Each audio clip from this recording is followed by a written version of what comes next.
1/4 past.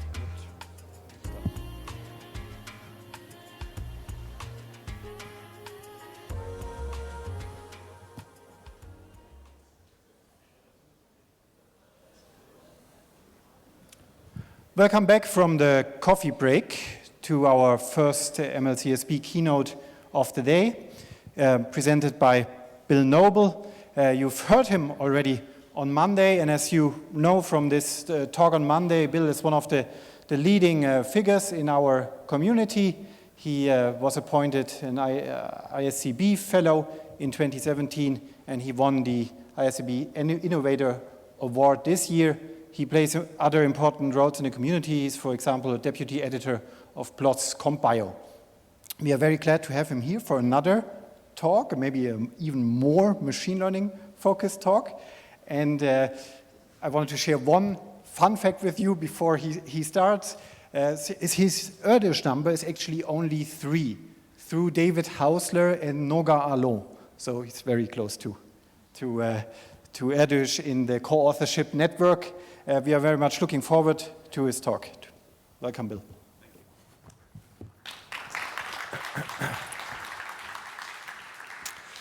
All right, so thank you for listening to me again. I'm sure at least some of you were here on Monday for my previous talk. So I'm going to try to talk about things that are completely different. There will be a little bit of overlap later, but not too much to try to spread things out. I should probably admit up front that my title is a little bit misleading in the sense that I'm not really focusing on big data in the traditional sense.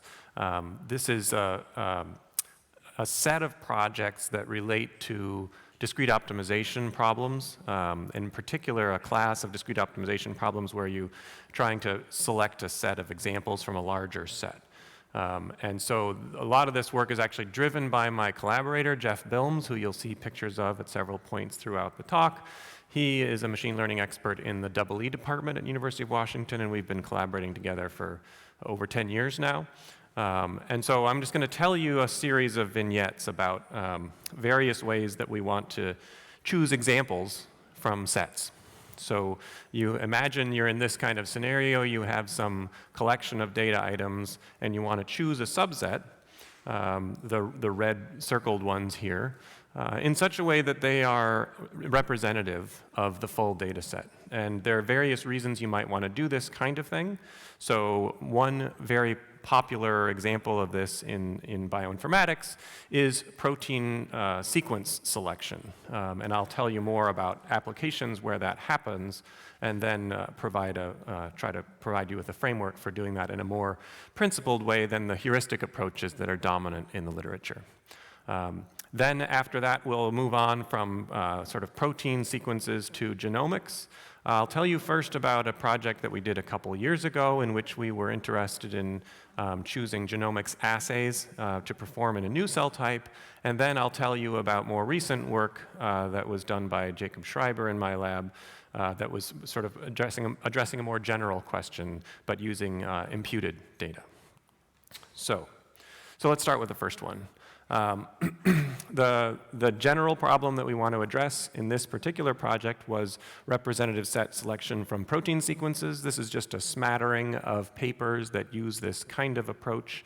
The idea is that if you look in a standard protein database, that database contains lots of biases. Some of those biases have to do with proteins that are of particular interest, right? If there's a protein that has biomedical implications, then people may have sequenced many different variant forms of it, and so it shows up in many copies in the database. And so if you're going to do something like train, say, a hidden Markov model of a protein family, you don't necessarily want to try to include all of those redundant copies of essentially the same protein in them. And so I've got a number of greater than 4,000 citations for one particular method that's widely used in a variety of different scenarios for saying, I've got some big collection of proteins, let's get rid of some of the redundancy so that I can do various downstream tasks with that reduced set. And so this is work that was done by Max Liebrecht, who was a graduate student in my lab in collaboration with Jeff Bilms. Max has now moved on to a faculty position at Simon Fraser in British Columbia. So overall, what I'm going to talk about first is, in order to describe both this project and the others, I'll go into the more general submodular approach that we use, the optimization framework, to give you a little background on submodularity. Then I'll describe how it applies both to the protein problem and to the genomics problem.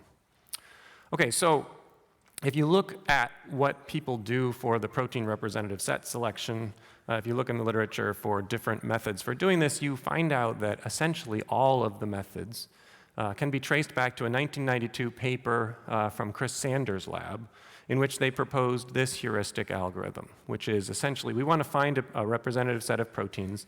You start by sorting the sequences in order of decreasing length.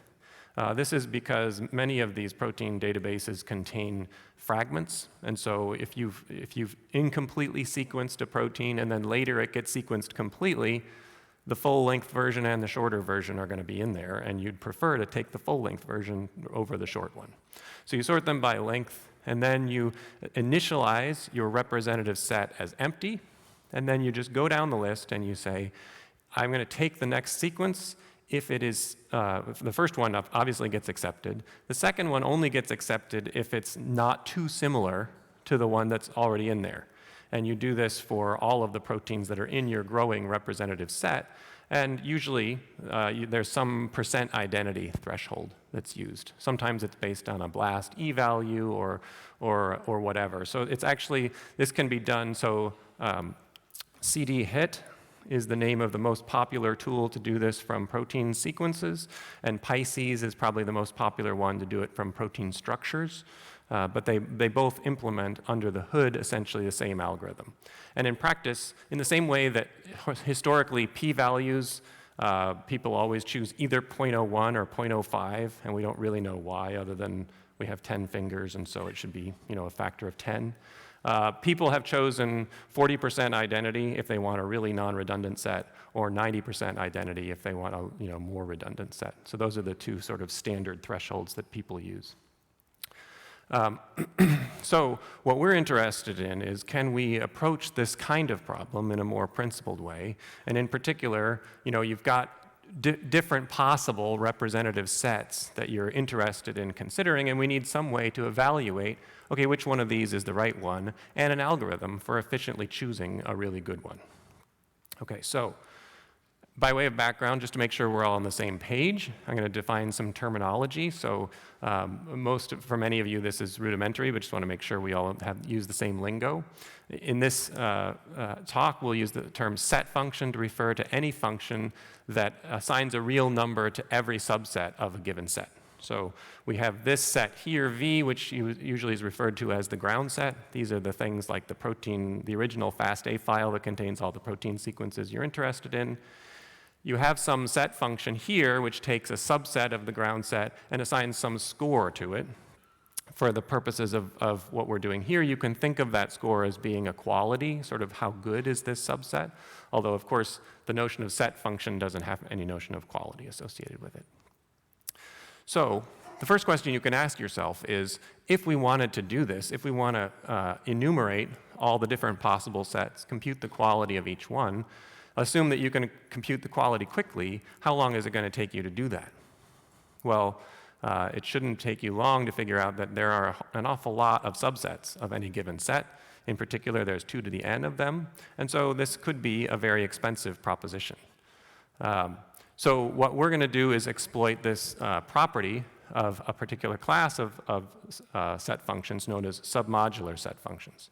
So just to give me an idea, show of hands, how many people have heard of submodularity before? Raise your hand if you've heard of it. Okay, it's getting better. I've been talking about this for a few years in different scenarios, and it used to be there was really nobody at all. And the funny thing is, submodularity, it's not a new concept, and in fact, it's very widely used in a lot of different fields, from economics to decision theory and control. There have been there's entire special issues of journals and optimization devoted to submodularity. So it's a very important concept. The actual definition is really quite straightforward. Imagine that you're adding something to a set, and you look at the difference in the set function, the value that the set function assigns to the set when it has that item added to it or not.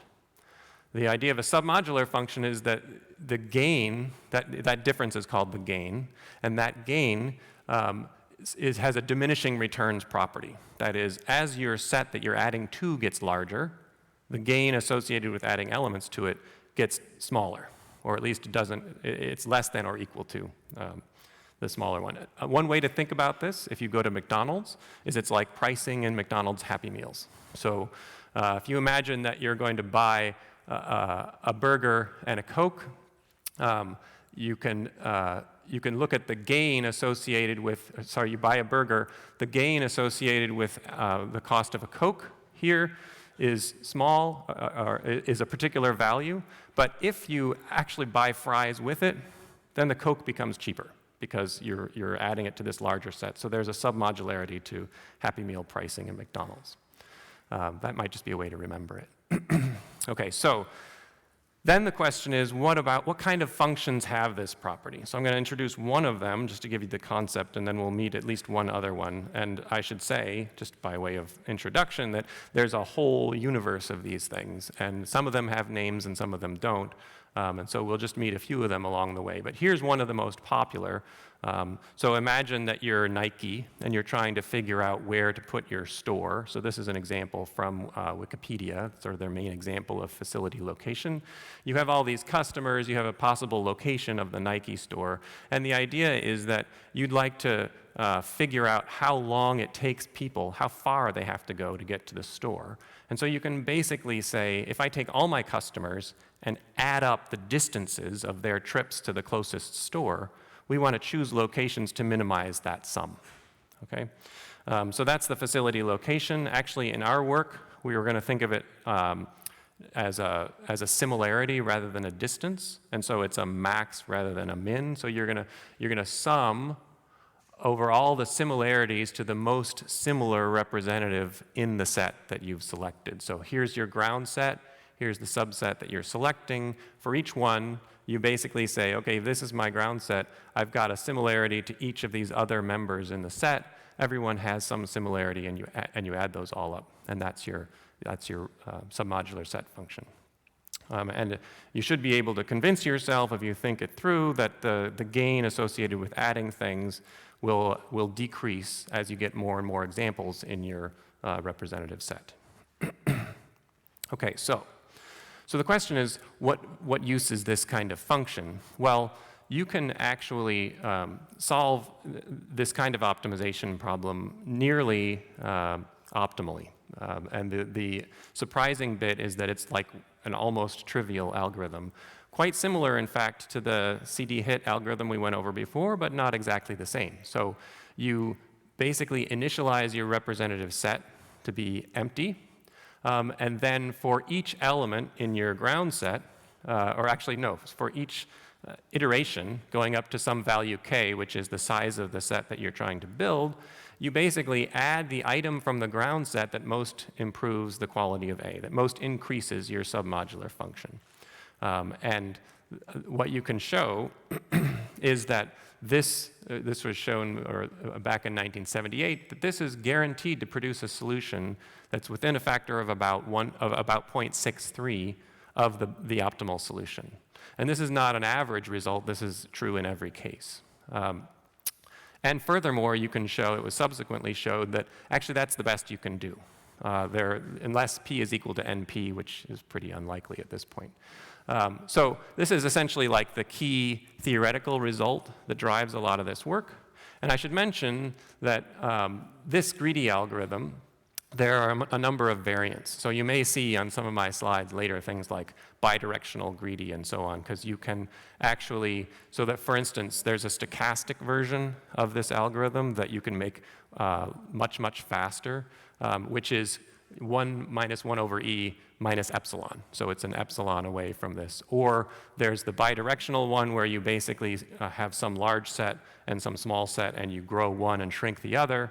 And that one has a factor of 0.5 guarantee associated with it, but is also scales up well for large data sets.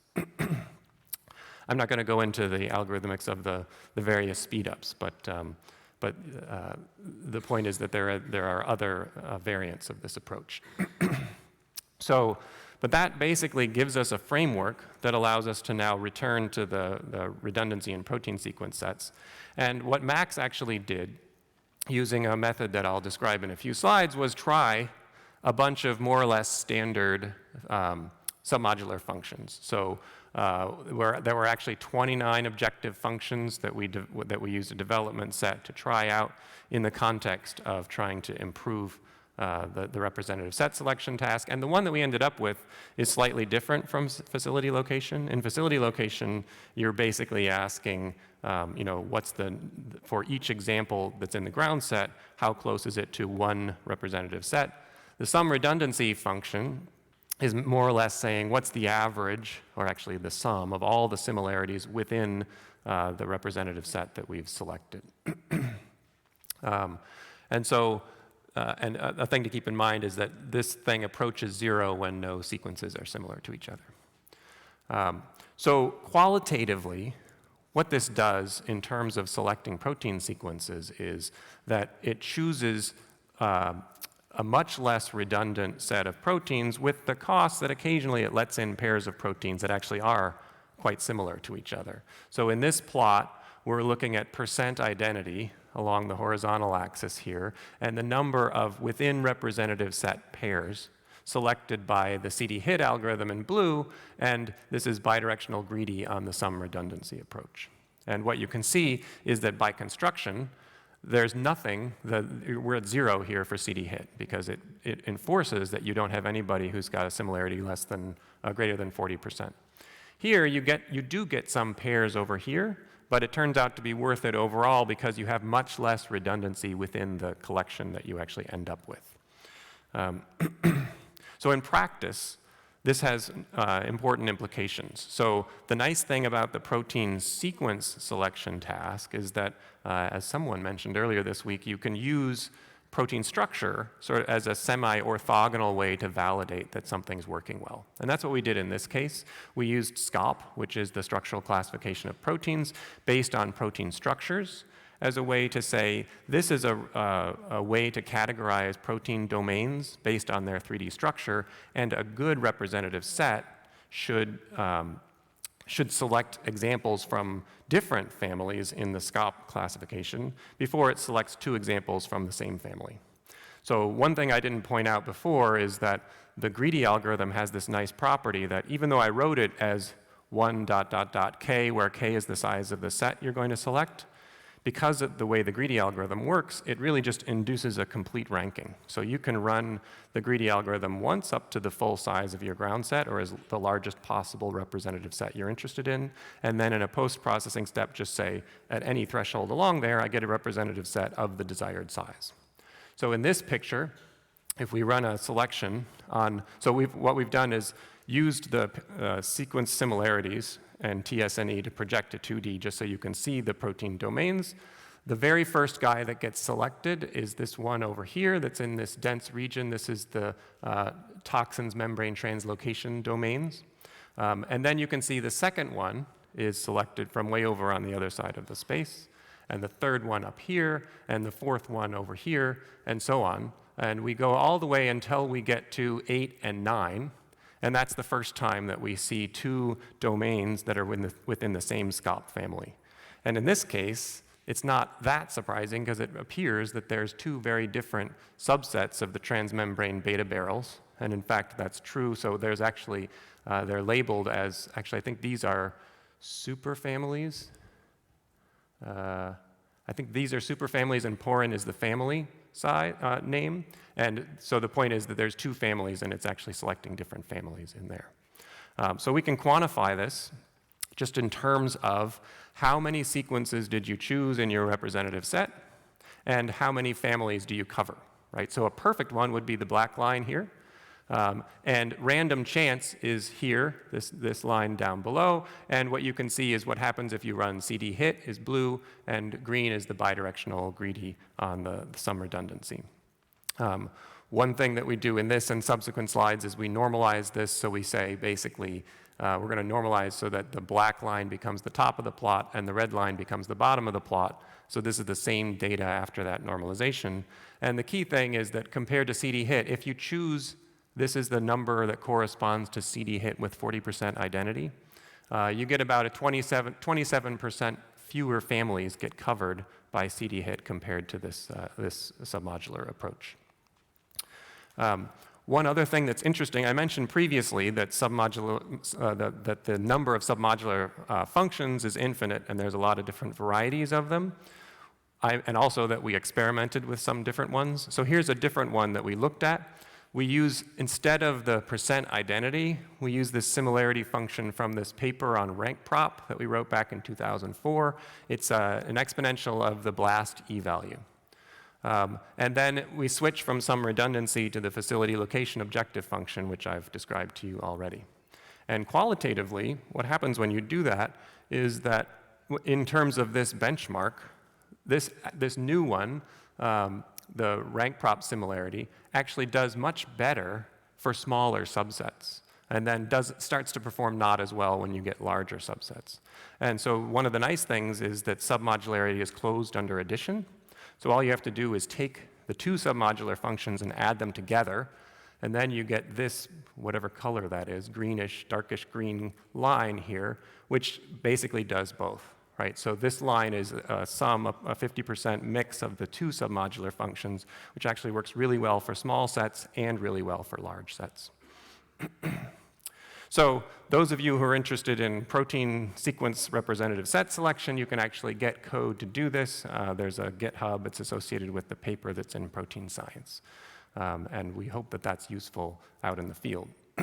So the next thing that Max turned to, along with another graduate student in EE, was looking at genomics assays. And I've introduced some of this before on Monday, but in case you weren't there, or maybe, heaven forbid, you might have forgotten something I said on Monday, is to reintroduce some of the ideas. So there are, after the advent of next-generation sequencing, there have been a whole plethora of different techniques developed for studying various biochemical properties of the human genome. And so this is just a figure from one of the ENCODE papers showing that you can use things like DNA-seq to measure open chromatin, RNA-seq to measure transcription, ChIP-seq to measure transcription factor binding or histone modifications, and so on. And then this one, 5C, corresponds to three-dimensional chromatin architecture. And then, of course, the other side of the variation here is that in addition to doing many hundreds of different possible assays corresponding to, for example, all the different histone modifications or transcription factors, you can do this in lots of different cell types. And I should mention that in the first work that I'm going to talk about, we referred to these as cell types. And in the second one, recognizing that cell type is too specific, that you might have actual perturbations of cell types or the same cell type in different individuals, we switched to the ENCODE terminology of biosample. So I may sort of interchangeably use those two terms. So the work I'm going to talk about was done in the context of the ENCODE Consortium. ENCODE stands for Encyclopedia of DNA Elements, and it's been around since 2003. And one of the things that they're doing is basically trying to generate lots of genomic measurements of various different kinds in lots of different biosamples. So at this point, they've done over 10,000 genomic experiments. You can go to encodeproject.org and download all of them if you want to, although it would take a long time. The problem that we're facing is that despite 15 years of effort doing technology development and generating tons of data, we still get lots of people like this guy who are unhappy because ENCODE still hasn't done the one particular cell type that he really cares about. And so the question that we wanted to address is, how are we going to try to fill in this matrix, or even more to the point, add additional biosamples to this matrix? Because we can't do all possible genomic assays, and we need a way to sort of prioritize things. So here's the problem that we set out to solve, which is we've got some ENCODE data matrix here. This guy has proposed to do a new cell type. We can't afford to do every single possible transcription factor and every possible histone modification. We have to have a trade-off between how many experiments we do and how much money we can afford to spend. And so we want to find essentially a panel of assays that's as informative as possible at minimal total cost. So as I mentioned, this is work that Max did, also in collaboration with Kai Wei, who was a graduate student in EE in Jeff's lab. So the idea is that we're going to use the data, the existing data, to select assay types in this new cell type. So we're looking at this new cell type. It has none of these orange squares, so nothing has been done yet in that cell type, and we're going to try to figure out, okay, what's a ranking of all these assay types so that we get the most informative panel. And just as a reminder, the data that we're looking at, you can think of it essentially as a bunch of vectors along the genome. This is just showing a couple hundred kilobases of data for 3 particular histone modifications in 3 different samples.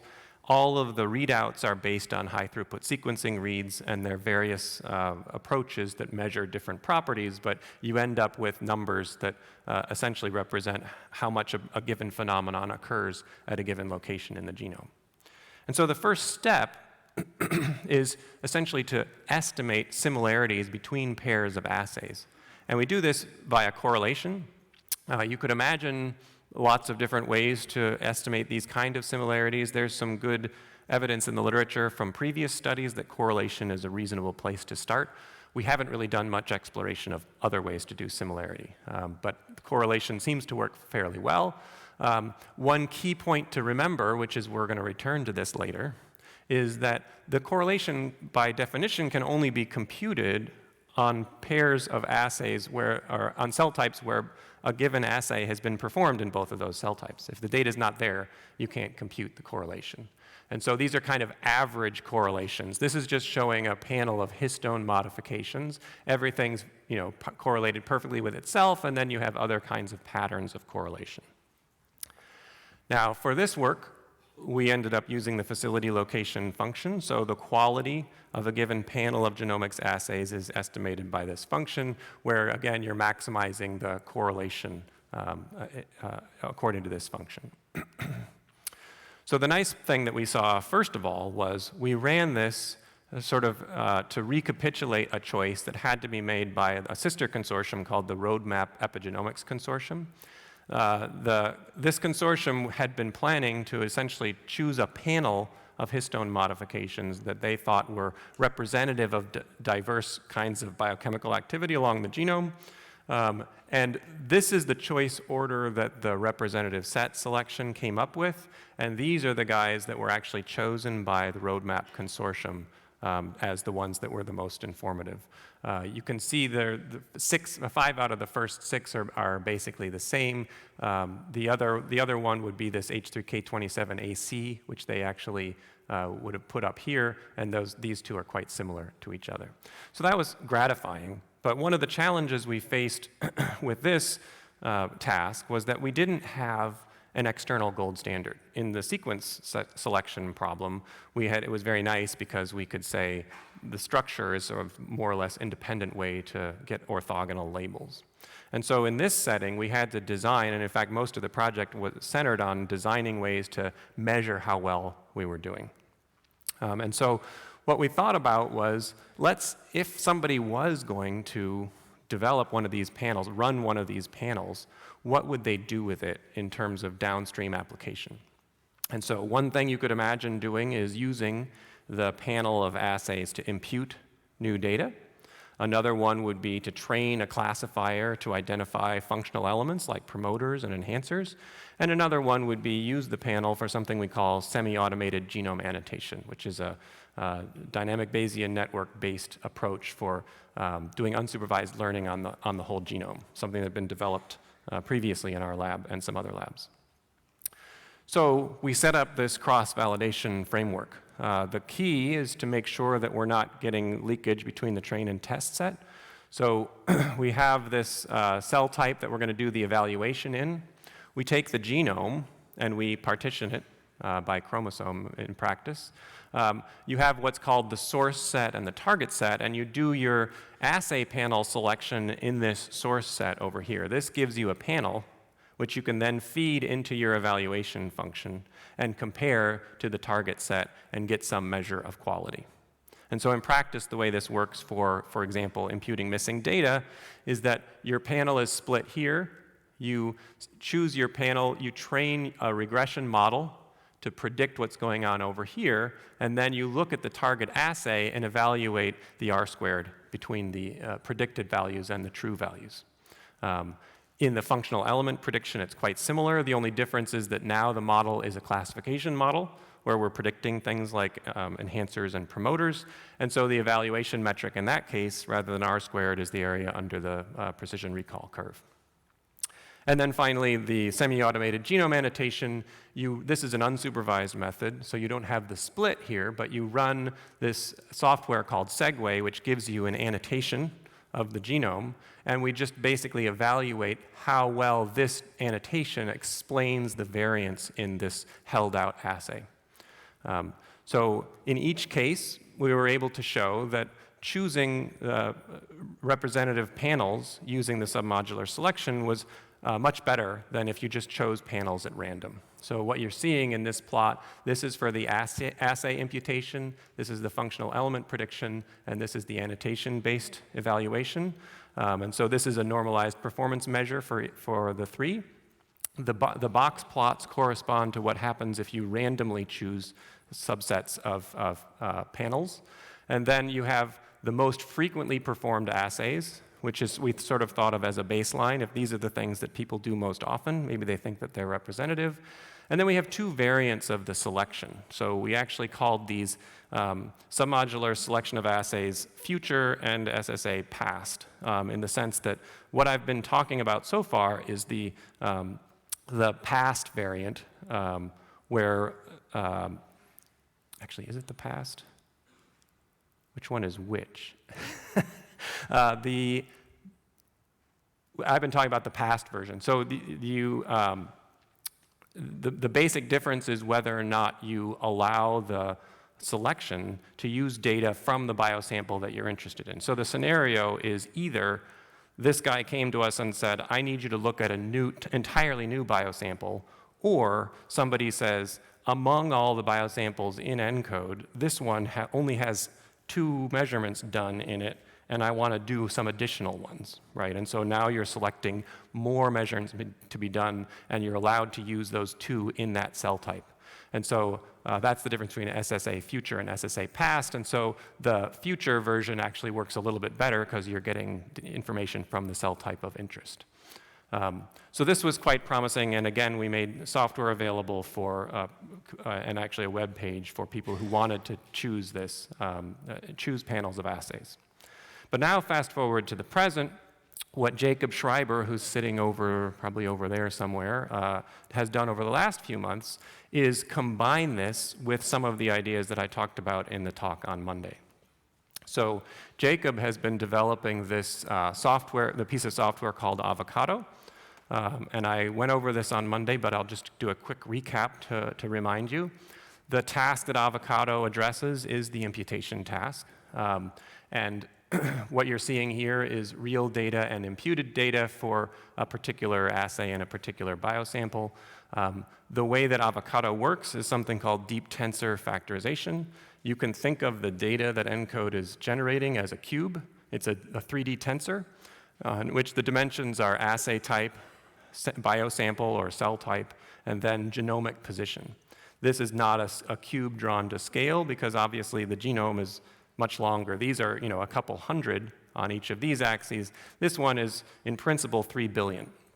In practice, Avocado is run at 25 base pair resolution, so it's 3 billion divided by 25, but it's still a very long, skinny tensor. And it's a factorization in the sense that you have factors that are learned that represent each assay type, each cell type, and each genomic position. And it's a deep tensor factorization because all of those factors, rather than just being combined linearly, get combined using a deep neural network that is trained to predict the observed values in the data tensor. Okay, so Avocado works quite well, and the nice thing is that it allows us to go back to this slide, and now, rather than having this be all of the cell types in which the assay was performed, we can just do it in all the cell types. The difference is that now, rather than using the real data, we use the imputed data. Even for data sets where the real data exists, for uniformity across the analysis, we use the imputed data for the entire thing. So it's it's sort of a held out process, and we impute the experiments that actually exist in the data. Okay, so I think I showed a version of this plot in my talk Monday, but again, the nice thing about this approach is that it actually does seem to capture assay-driven structure in the data. So actually what this is slightly different from what I showed on Monday. This is just taking those correlations that I described 2 slides ago and using them to do a UMAP embedding. And so I've colored all of the different experiments here according to whether they're measuring transcription. So these are the RNA-seq experiments over here. Protein binding, these are TF binding, histone modifications, and then accessibility, both DNA-seq and ATAC-seq. So it's clearly picking up some structure driven by those assays, and the structure is recapitulated whether you do it on imputed data or real data. So here's the real data over here. There's only 3,150 tracks of real data that were used in training the model, and here's the full data set. And you can see, obviously, there's some rotation and some qualitative changes, but the overall trends seem to be similar. One notable thing is that there's a whole lot of possible transcription factor binding measurements that haven't been done yet. So there's a sort of an underrepresentation in the real data of the TF binding, and we'll see that coming back later. The other thing that you can see if you drill down is if we look at subsets of assay types, you can see sort of expected patterns. So for example, these are various kinds of histone modifications. And what I'm just showing is that this guy here is known to be enhancer-associated. Here's a promoter-associated one. Here's a repressive one. And you see similar kinds of trends in both the real and the imputed data. So it suggests that we're capturing good structure in the data. So we can, in a straightforward way, apply the facility location function and the representative set selection to basically get a representative set of experiments from this space of possible ENCODE experiments. Here's a sort of proof of principle. This is just on 7,200 imputed histone modification experiments across 400 different biosamples. If someone said, find the most representative one, intuitively, you'd probably choose somewhere close to this guy, right? The one right in the center. And then, well, we need to cover some of the stuff that's farther away. So the next one is selected to get this group over here. The next one is selected to get that group over here. And if you keep going to choose, say, 50 or 100 experiments, you see that you cover the space. It's not completely uniform because it sort of depends on the density, right? So it's not that we do capture this one 3 times over here, and then within this cluster, there seem to be kind of subclusters and so on. Now, an alternative approach to this, which I'm sure some of you are thinking, because usually I get asked about this at the end of the talk if I don't mention it, is couldn't you just do clustering on this same data and choose one example from each cluster? I guess there's 2 comments there. One, a lot of clustering algorithms end up being very expensive, and so the representative set selection can be quite fast. One thing I haven't mentioned, I said that the title of the talk is about big data. And there's actually an alternative approach, which we haven't used in this setting because it wasn't necessary, where you can actually use something called feature-based functions that scale essentially linearly rather than more like n log n for very large data sets. So the other thing about clustering is that there are actually some clustering algorithms that end up being essentially equivalent to submodular set selection. So for example, k-medoids, if you look at what k-medoids is trying to do, it actually can be framed as a submodular optimization problem. Okay, so one of the key things though is that the reason we were motivated to do this is that we're part of the ENCODE Consortium, and in particular, the program officers in ENCODE are really interested in being able to say, we've done a good job of sort of exploring the space of this data cube that we're looking at. And so what we're interested in is not really saying, here's all possible things, but if you look at what ENCODE has done so far, what are the things it should do next? And so the way you do that is essentially you warm start the greedy search. You essentially say, I'm going to put all of these experiments that exist into my representative set A. And then every time you select a new one, it's taking into account all those existing experiments. So here's now I've shown in black all the ones that have been performed, and you can see they kind of group according to these different kinds of histone modification assays that the consortium is in practice most interested in. So if we then select 100 more experiments, what you can see is that it tends to select things in regions of this space that are poorly covered. And in particular, nothing gets selected over in this group over here, and there's a lot of things that get selected from this group over here. So not surprisingly, the selected experiments differ in composition from the ones that have been performed. So this is just showing you a count of how many different experiments of each different kind of histone modification have already been carried out by the ENCODE Consortium. And here's a similar figure showing the selected experiments from the next 100. And what you can see is, for example, the second most frequent one in the selected experiments is the least frequent one in the performed experiments. And vice versa, the most frequently performed experiment, it's basically saying you don't need to do any more of those, you've done enough. That was just the histone modifications. We then went on and applied it to the full data set. So what you're seeing here is this is without the seeding of the previously performed experiments, and this is with it. And we've got the top 50 as dots and the top 10 as X's. And again, you can see that there's a sort of enrichment in these center areas that have a lot of gray. And this is just showing you that the existing measurements the existing experiments are really focused on lots of histone modifications, and so the selection is really rich in protein binding, right? So this is sort of what you would expect by chance if it was a random selection, and the algorithm is telling the ENCODE investigators it's time to start doing a lot more transcription factor binding. And we'll see, we had a PI meeting for ENCODE last month, and some people viewed that with great enthusiasm, the ones who were excited about transcription factor binding, and maybe some others were not. So you can't put the politics into the submodular optimization, but at least we have a somewhere principle to start the discussion from. Again, we wanted to come up with a way to evaluate how well this is working. And we used a similar approach to what had been done previously. You have a panel of selected experiments, you do a machine learning model, you get all 3,150 experiments. The important thing is that for all of these evaluations, although we're doing the selection based on imputed data or sometimes on real data, the evaluation of how well it works is always done on the real data. Okay, so the idea is similar to before. You have a squared correlation matrix, but it's only computed on 600,000 loci, and you perform your submodular selection in that group.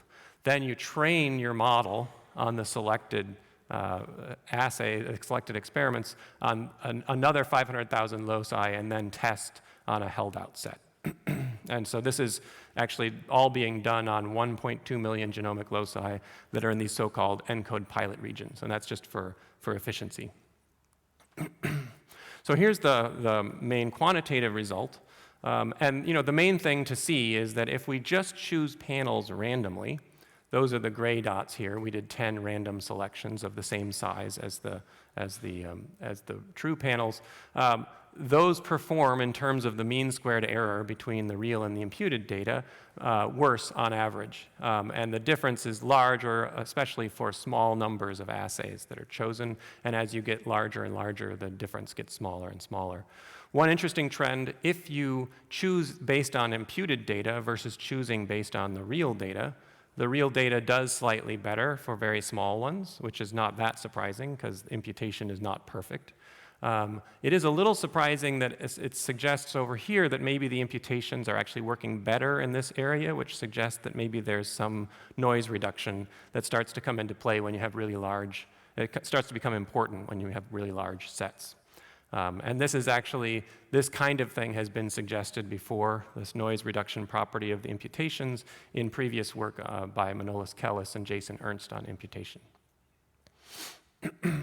The other thing that's important is that in practice, although ENCODE seems like it's a big consortium, in practice the experiments are carried out by individual labs, and those labs may be focused on, for example, particular assays or particular biosamples. So imagine that you're a lab that you want to understand this particular histone mark, H3K27AC. You can pull out just the experiments that involve H3K27AC, and that's what they look like when you project them. You could do a similar thing for example, DNA-seq, and then you can perform your selection based on the data that exists for each of these two. And the key thing here is that the selected assays over here are different for the two different sets, right?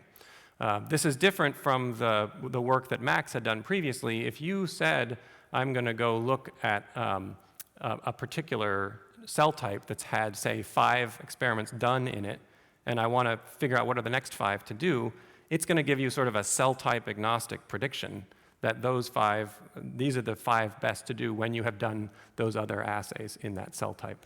But if in this setting here, when you're looking at a particular, so I'll walk you through this, these are 2 biosamples from the same individual. It's a 53-year-old female.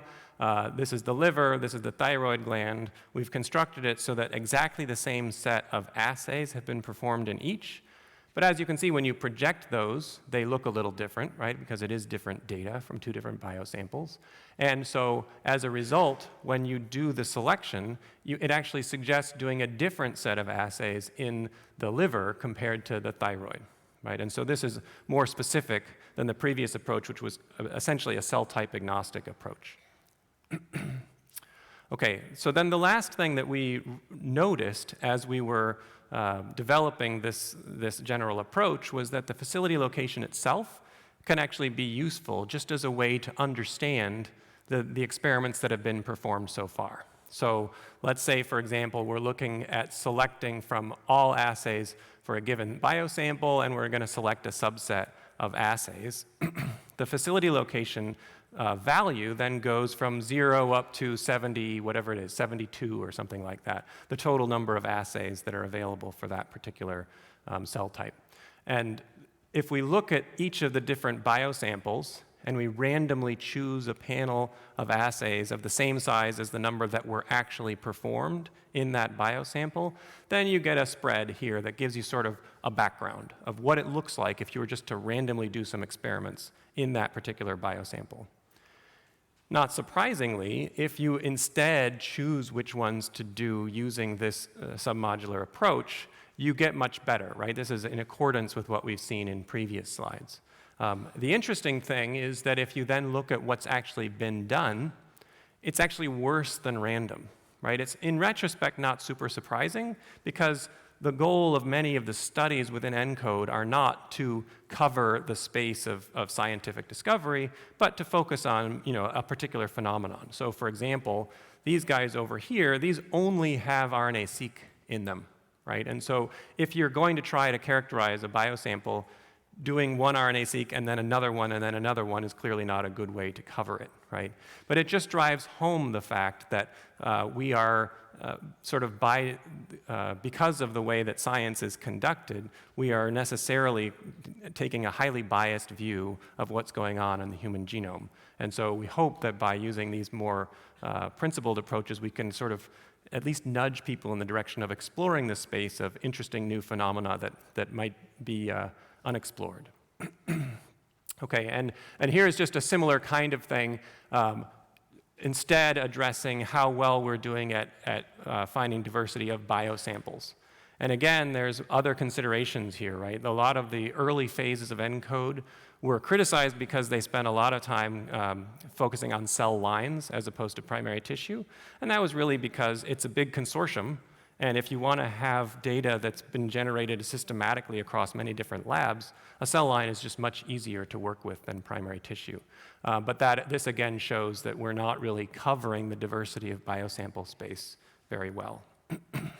Okay, so one of the things that may not be apparent yet, but has become more and more apparent to me as we've worked with this kind of optimization, is that the problem of choosing a representative set shows up in many different guises, right? So here's just, I'll give you a couple more examples where we've used this in our work. So here's a paper that was done by Jay Shenduri's lab. Molly Gasparini is a graduate student in Jay's lab.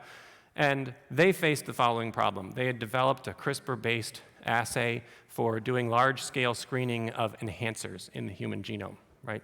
And so they want to be able to show that this thing works well, but they also need to choose what loci to look at in some principled way. Clearly, one thing you can do is use enhancer predictions, right? And then you can look at the predicted enhancers and test whether or not they really are enhancers, which is great because you're likely to find lots of true enhancers, but it has a sort of searching under the streetlight property to it that if there are enhancers out there with unexpected properties, we're not likely to find them. So they wanted to also define a sort of a discovery set of candidate loci that were kind of representative of the rest of the genome, right? And so Molly asked me about this, and I was like, huh, you want to find a representative set of loci across the genome? I've heard of ways to do that, you know? And so all we did was basically use the same framework, but now we start with DNase hypersensitive sites, so it was at least seeded toward things that exhibit open chromatin. You toss out some that had already been screened, and then you calculated the Pearson correlations among the remaining ones, just using a standard panel of histone modifications from the ENCODE data set. And then from those 28,000, we were able to select a set. I think we selected 1,000, and then they ended up using 948 as the discovery set. And the idea was that this would be a way to make it more likely to be representative than just a random selection. Another example is one that I mentioned briefly on Monday. This is in the context of training a Siamese neural network to embed pairs of spectra into a latent space.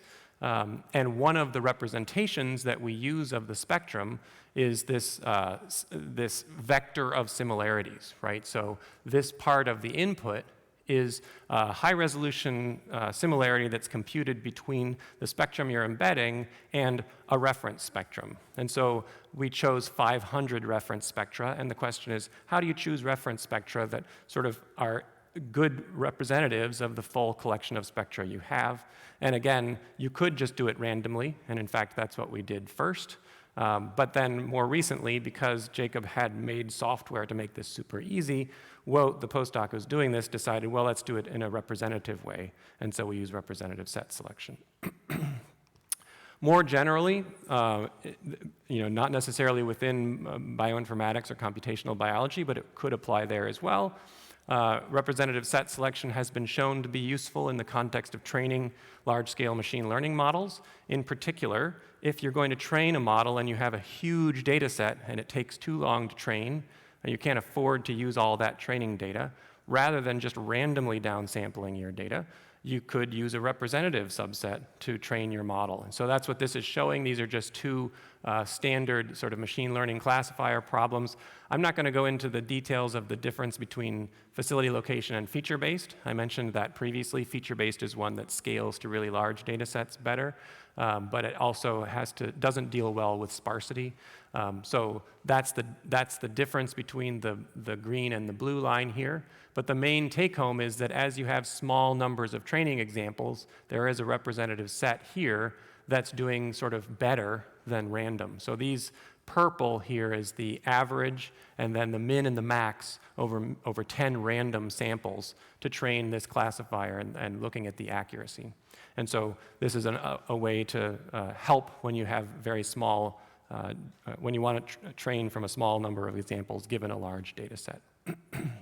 So I hope I've convinced you that generally this is a useful thing to do. This is now implemented in this package that Jacob has implemented called Apricot, which is submodular selection for machine learning. You can get it from GitHub, and there's actually an archive paper about Apricot per se. And that's the end, and I'm happy to take questions.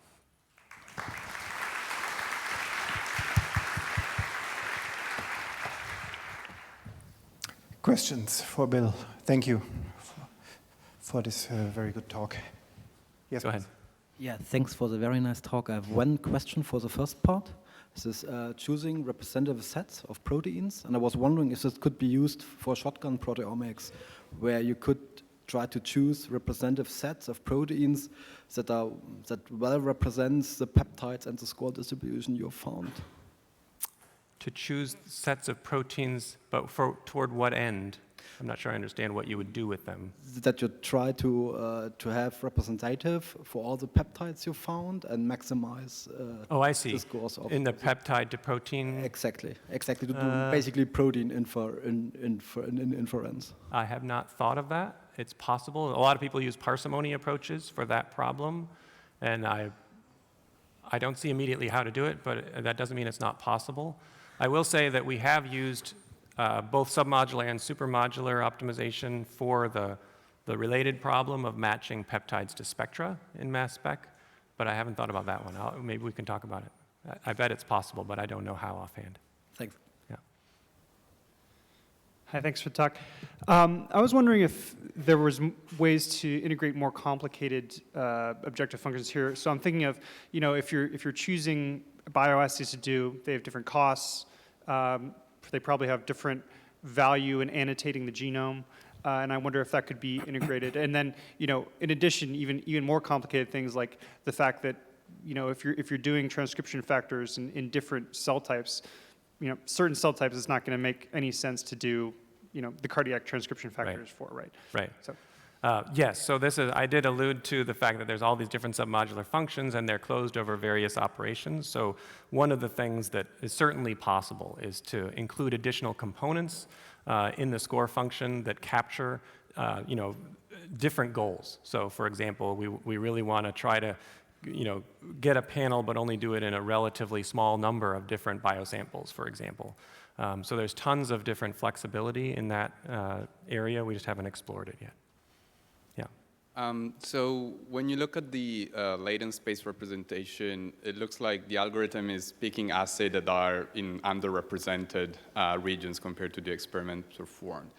However, as far as I understand, the algorithm does not have any prior knowledge about how biologically insightful each assay and experiment is. So if you were to follow these recommendations, it would certainly increase the diversity of your assays. But is that the best way to get sort of insightful biology out of this data?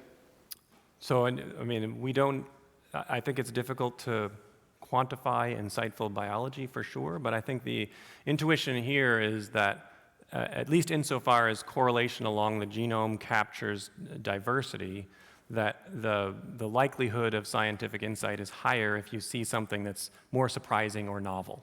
That may not be the case. If you're doing hypothesis-driven research, this would not be the right approach, right? So this is sort of a complement to a research which would really say, I have this particular hypothesis, so therefore I need to test, say, these particular histone mods. Here, the goal is to basically just look for novelty, look for interesting, different things that we haven't seen before.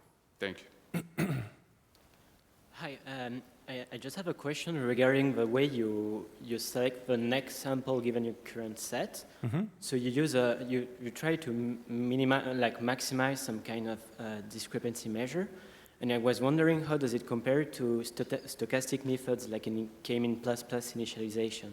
Because don't you end up if you just brute force maximize this value, won't you end up finding outliers, or maybe if I look at, let's say, the number 6 here on your panel, mm-hmm. It seems that you select the outlier of the cluster 6. I mean, if you were to do sampling instead, you wouldn't find that. So I think that is weird, that it looks like an outlier, but I think you also have to remember it's a TSNE. I would not take too much from that. In principle, it should not select outliers from a cluster because it's trying to maximize similarity, right? I think the fact that this guy is on the outside edge is an artifact of the embedding. I can't guarantee that, but it doesn't make sense to me that it would choose that one. If you think about what it's trying to do, it would make a lot more sense to choose one of the ones that's in the middle of that cluster. So in general, no, it won't focus on outliers because it has this property that it wants to retain similarity to other things in the set, but it does have the property that it will eventually go get outliers, right? So in that sense, it's kind of different from a lot of clustering algorithms. If you do have small, distant outliers, if they're distant enough, that sum of distances is going to start to be important when you get further down in the ranking, and eventually it'll go grab that guy. I will say, in terms of the stochastic approach, there are, as I mentioned, stochastic versions of these algorithms, but their goal is not really to try to change the behavior. It's more trying to speed up how quickly the algorithm works. Okay, thank you. Thank you. So we have reached the end of the hour. This was a very good talk. Thank you again, Bill, for this keynote. Thanks.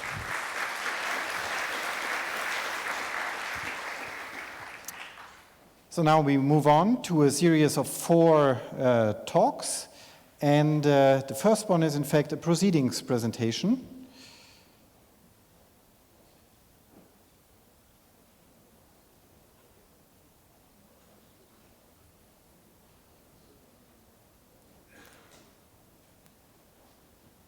By Hossein